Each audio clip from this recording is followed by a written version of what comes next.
Look who I'm with, Anastasia. We are back for another collab together.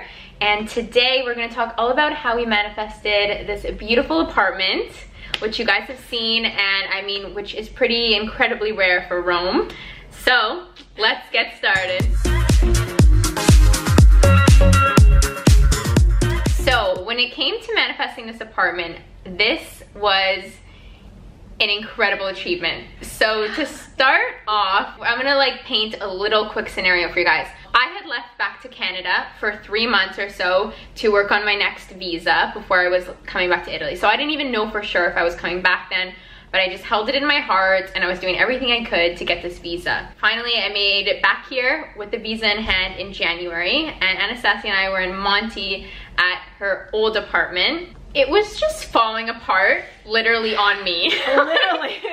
So, like, you were away for business or something, and I took a shower, and the shower head fell off and, like, hit me in the head. Like, literally just, like, fell off. And then other weird things happened, like, we didn't have hot water, and then for a period of time, there was no water. I was sitting in the kitchen eating, and a pot flew out of the cupboard onto my head. Okay, you guys, I know that sounds nuts, but the stuff that was happening to us in this apartment was like we were being forced out of it. And we knew, like, we were looking, and prior to this, when I was in Canada, we made this deal that every time we would voice note each other, like, which was every day, we would say, that was idea. Yeah, we would say one thing that we wanted in the new apartment. So we were already setting the intentions for what we wanted, and list the things you wanted. So I just had this vision always of my apartment in Rome, even when I was still back living in the States. The first one was I wanted to have huge windows, like super huge tall windows that you can just open, like French doors. You know, I always have this, I'm such a romantic at heart. I just want to be able to open them and be like, I love you, Rome! Yeah, and which we've done. And the second thing, I always wanted to have dark hardwood floors. It was very, very important for me. I don't know why. Don't ask me. Sometimes you have these visions and you just know you have to have them, and that's it. There is no explanation. It's just how you envision it. And to have dark floors, wooden, it's just not something that exists in Italy. Really, you guys, it's old tiles. I don't think anyone has carpet. I think it's just old tiles and marble. Yeah. Especially in these older buildings, like in the Especially center. the dark wood. Yeah, the dark wood. And in Rome, it's really difficult to do renovations on an apartment because we live in the historical center. So anything has to be approved by tons of people. By tons of people. I don't even want to know. We're not even gonna go there, guys. Yeah, and the third thing I wanted are like big spaces. I didn't want to be just feel like claustrophobic. I wanted something big, you know, because coming from the States, we just love big open spaces, right? So it's just all about just let me breathe, you know, high ceilings, like, high ceilings was very important to me. Yeah, that was you. Yeah. So those were my three. What was yours?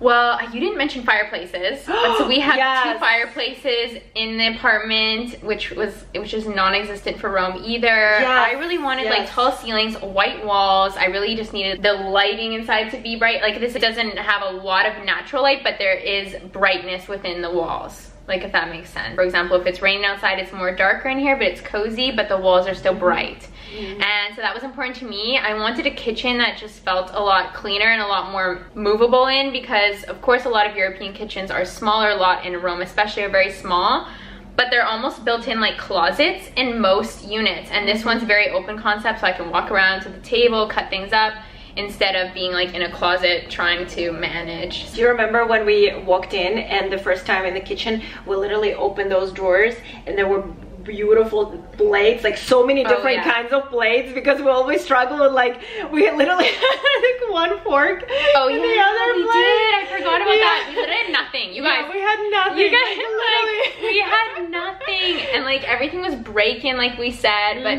when we came in here, we like opened and it was just like fully different furnished, size plates. Yeah, different size plates, like small plates, medium plates, big plates, espresso cups hanging, beautiful new pots, you know, just tons of silverware. Oh, it was just heaven. And I mean, at that point, like, I was living out of a suitcase for like 7 or 8 months. I was losing my mind. So the way we found this apartment was through Airbnb. So we wanted to look for a place on Airbnb because one, it's furnished.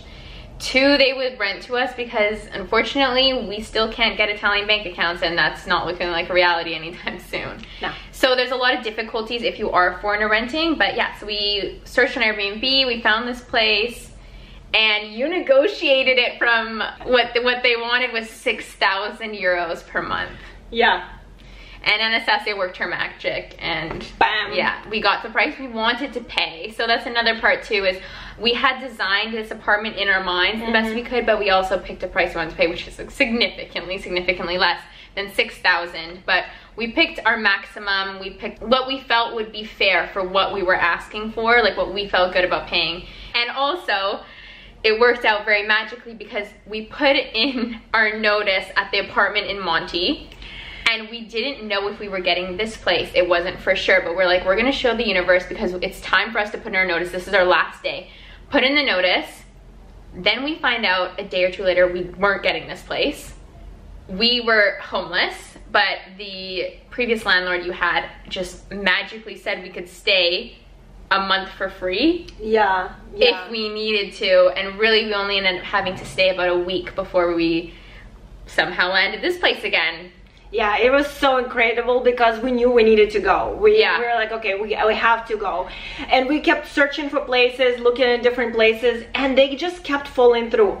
Yeah. And I literally had this idea that we were going to move to Morocco for a month because we had nowhere to live and I just wanted to be in the sunshine. Yeah, we were actually considering, we're like, okay, we put in the notice. Yeah. Worst come to worst, if we just can't get a place here in Rome for now, we're like, we really have jobs that we can do from anywhere in the world. So we're like, let's just travel for a month, right? Remember, we're like, let's go to Morocco. Yeah, I already had like picked out Airbnbs. I'm like, look, we're actually saving money going to Morocco. I think we were going to Monaco as well. We're gonna go to Monaco for a week. We're just gonna like make this work because we literally didn't have a place to live. Yeah, and it was so crazy because at this point I was kind of trying this newly acquired trust thing with the universe, and I remember I contacted several places for Airbnb. They all just fell through. Literally, we already had a notice in, we already knew we had to move out, and they were just falling through one after another, after another, after another, and I was just like, oh my god. So when this place happened and we saw it, we just didn't know. We were in the process of negotiating, going back and forth, back and forth. Then right before, I felt like we already had everything figured out, like the person just stopped responding, remember? And that was just, I think, the most the time when I was like, okay, you know what, we're just going to trust. I'm just going to really just surrender completely. If we just if this is not our apartment, there is absolutely nothing that we can possibly do to get it. If it's not yours, if it's not meant for you, leave it alone. Leave it alone. So we surrendered. We got the opportunity to get the apartment, and we literally moved to this apartment in a taxi one night. We literally packed our lives in 10 minutes, guys. Who's excited? Ah! I'm trying. I just want to move so bad. The struggle is real. We have vlogs, so I'll be linking that down below for you guys. So funny because we literally walked in here with the keys. We didn't even know what floor we lived on. We had no idea. We were just so beyond excited. It was like, it was a pure joy. If you guys want to see pure joy, you have to see those vlogs. We had a home. We had our home. We literally dropped the bags, and then with the taxi guy, we are like, can you wait for us? He's like, of course. So we literally just drove to the place, right? Yeah. We had 30 minutes to pack. Zoe packed like this. I was already living out of suitcases. Zoe was so good. You know, the minimalist packing, like it just really served her. Me on the other side, yeah, it took me about a month to move out after that. It's okay though. We did it. We conquered it. And we manifested it. We manifested our dream place. Honestly, guys, from describing how it is on the phones, just starting with that, just talking about the details of the place, talking about how excited we are to manifestation walks, because we've done quite a few manifestation walks, talking about the apartment, just walking around, being excited. So we basically just lived like we already had the apartment. We talked about it, we walked about it, we just did everything we could about it, and then we moved in. And like I said, those videos will be linked down below for you guys to check out. Don't forget to check out Anastasia's channel as well. And yeah, I mean, wish me all the best in manifesting my next apartment. You will kill it though. I already know it. I sure hope so. It's gonna be sick. I'll keep you guys updated on the process. But for now, we'll see you later. Bye.